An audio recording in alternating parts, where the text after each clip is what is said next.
Hello, everybody. We would like to welcome you and thank you for attending our presentation. Today, we will be discussing the book Animal Spirits: How Human Psychology Drives the Economy by George Akerlof and Robert J. Schiller. This is a group collaboration researched and edited by Group 9. Our presenters today are Sam Massey, Carla Santos, Evan Nusser, and Henry Ross.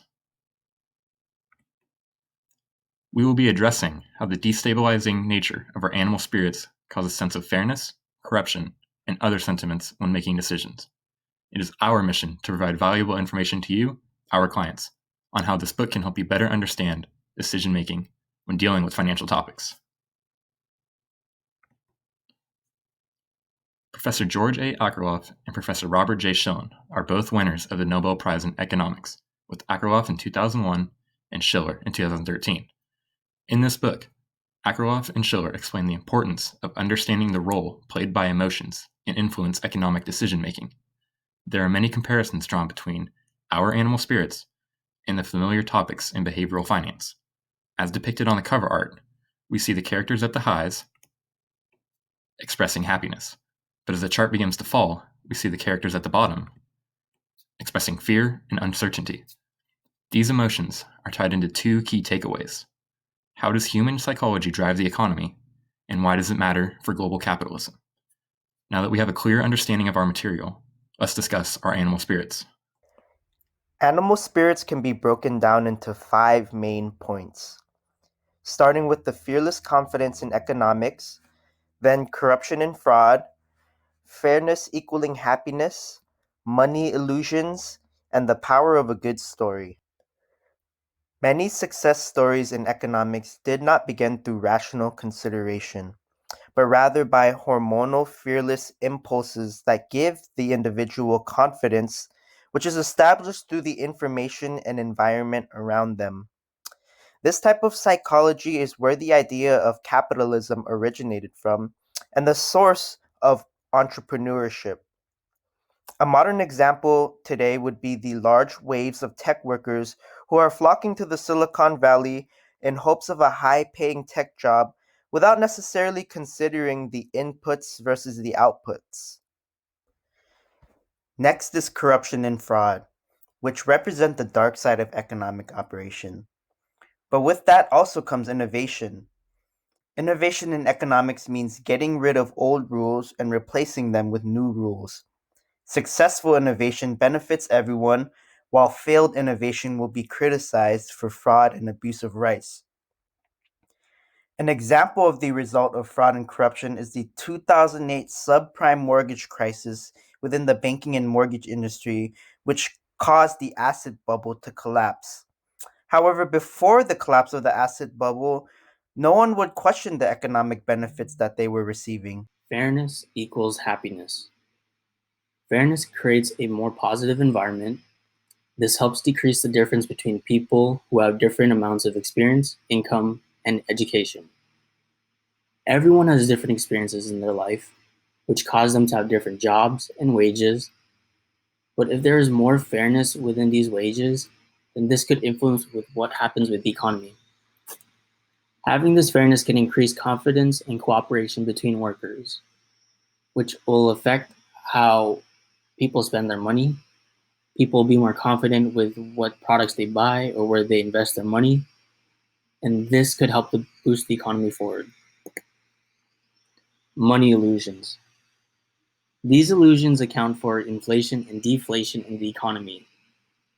Wages can really affect how our economy will run. For example, during an inflation, workers will ask their bosses for a raise, but during a deflation, workers will not accept a pay cut. This is where money illusions exist, because people do not understand how deflation and their pay cut in their wages can somehow still help the economy. Stories of economic successes and collapse have a large impact on economic decision making. Tales such as the American Dream, the Great Depression, and the events which caused the Great Recession of 2008 are often reflected on by economists and consumers as guidelines to follow and inspiration stories. When economists make comparisons to tragic economic events from the past, it can often lead to large scale market volatility. On the other hand, references to aspirational stories such as the American Dream can instill consumer confidence and help to grow and stabilize the economy. How does human psychology drive the economy? Economic performance is typically related to emotions. The term animal spirits is based on emotional decision makers. And emotions play a big role with how we react to economic shifts. Consumer and investor confidence can help grow an economy. But if there is any doubt in the minds of investors and consumers, this will cause economic volatility and decay. Fairness is a type of satisfaction or happiness. Fairness in wages can affect what people are willing to pay for. Human emotions have an immense effect on global capitalism. Unlike in local economies, macroeconomic foreshadowing is extremely difficult because people from different backgrounds and cultures will have different outlooks on economic events. Our animal-like instincts make us competitive and greedy by nature, which often leads to corruption and collapses in the global economy. It is impossible to completely stop greed and corruption throughout economies in the world, which creates a constant cycle of collapse and regrowth over and over again. There are certain economic inequalities that are faced by minorities in America. Minorities in America tell a different story. Their story depicts an unfair society that offers them less opportunity than the majority receives.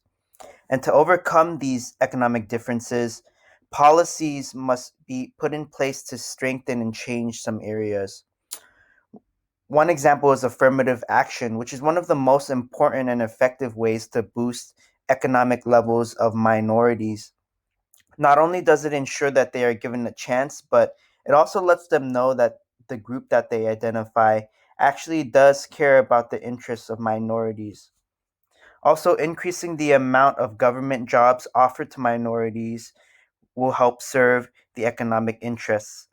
And lastly, more education and rehab programs should be included, especially into prisons, to help those who are already incarcerated turn their lives around. In conclusion, John Maynard Keynes coined the term animal spirits to refer to the different emotional mindsets. Emotions can cause humans to make irrational decisions. Confidence can drive economic growth, and a lack of it can do the opposite. Corruption and fraud can lead to economic depressions, and fairness can create a better outcome for everyone and for the economy. Minorities face much greater economic inequalities compared to the majority. And in the end, the most important point that Keynes is trying to convey is that economists and policymakers should focus more on the animal spirits rather than the theory of rational, efficient, and self correcting markets. Thank you, everyone, and that concludes our presentation.